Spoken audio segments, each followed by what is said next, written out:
home when they face the Mavericks. Here's Stephen A. on Tatum's return. Seriously speaking, all joking aside, because I got a lot of love for Jayson Tatum. Great guy, great player. I'm worried. When KD was out with his Achilles tear, he was gone for more than 500 days. Jayson Tatum just got hurt in Game 4 last year against the New York Knicks in the Eastern Conference Semifinals playoffs. He hasn't even been out a year yet. I'm a bit nervous for him, in all seriousness, because I don't want him to get hurt again. And I don't think that it's necessary to rush him back when you consider the fact that Boston is 20 games over 500, the top 2 seed in the Eastern Conference.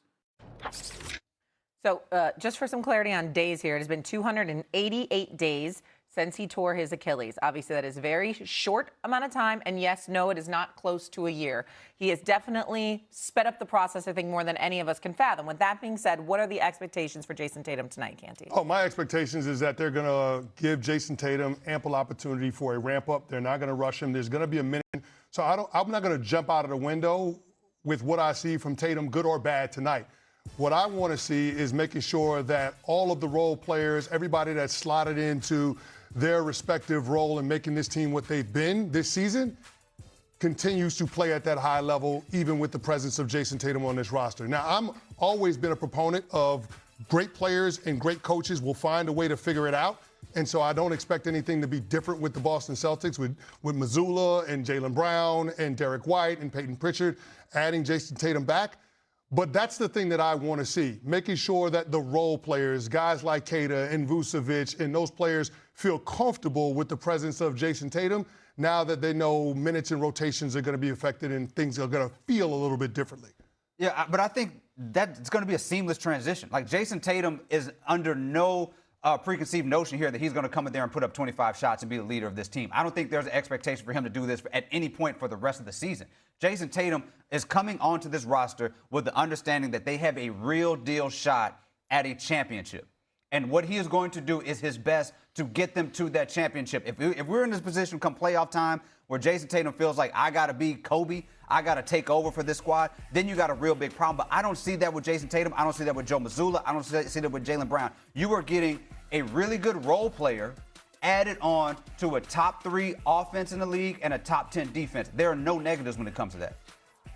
I see things a little bit differently because I remember the Jayson Tatum that was at the Olympics and didn't understand why LeBron James and Kevin Durant were playing in front of him, right? And he had a trouble adjusting to not being the guy. And I know it's a different situation when you're coming off of injury and you have to slow ramp that way. And I give him a lot of credit, guys, for going through. Like, rehab is hard. You talk to a player about rehab, and he will tell you those days are lonely. So I can imagine how internally motivated he had to be to get to this point. So I don't want to gloss over that.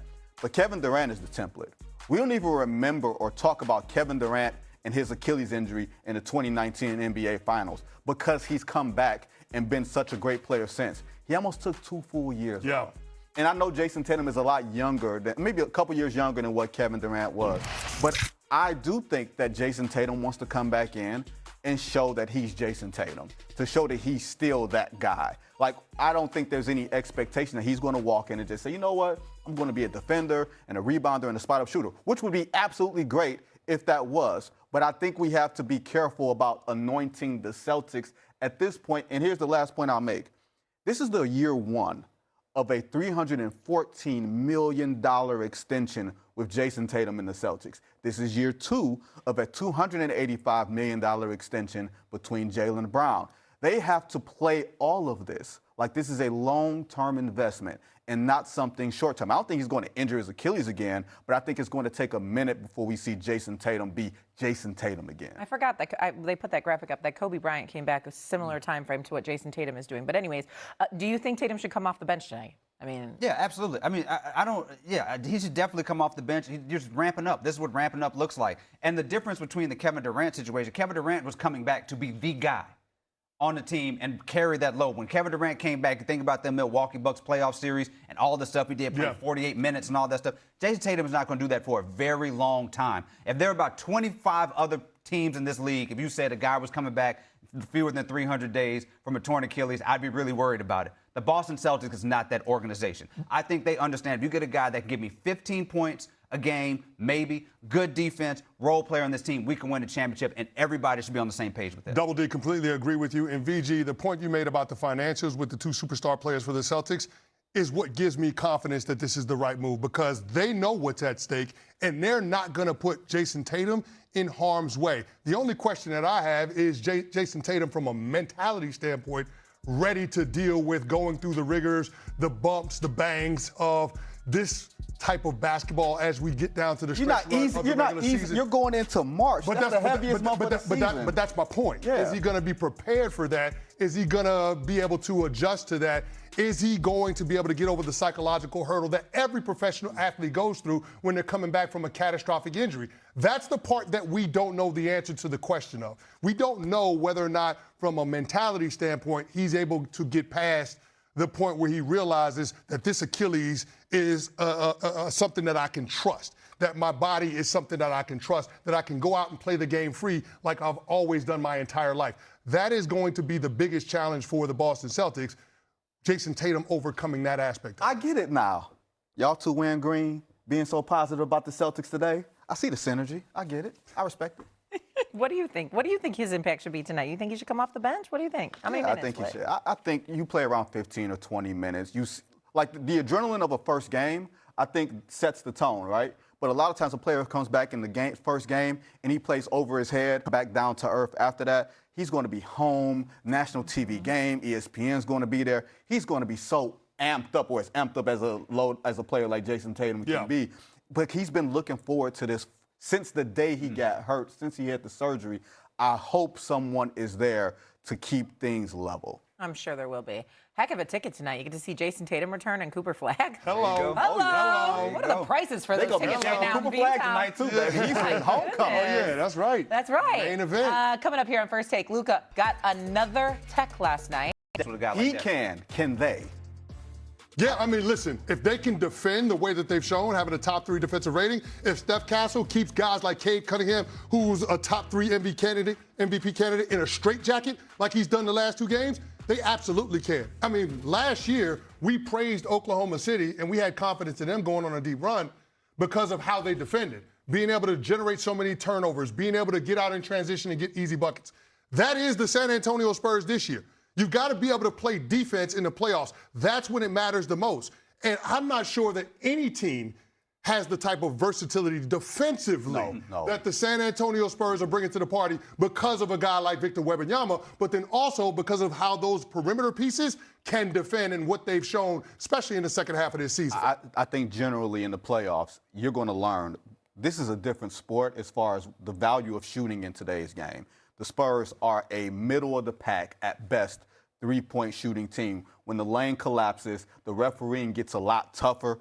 Teams are going to load up on Victor and start putting their elbows into his torso and pushing him out. He has to learn how to play that level of basketball. I get your point on the Olympics, but it's different when you're playing every other day for 2 weeks, the same team, and how the game planning goes. All right, let's go to the other side of this, the Pistons, because they lead the East right now, but they just got, I'm not going to say blown out, but they were beat by 15 yesterday against the Spurs. They've now lost 2 in a row. So when you look at the Pistons, have they already peaked? Have they already played their best basketball?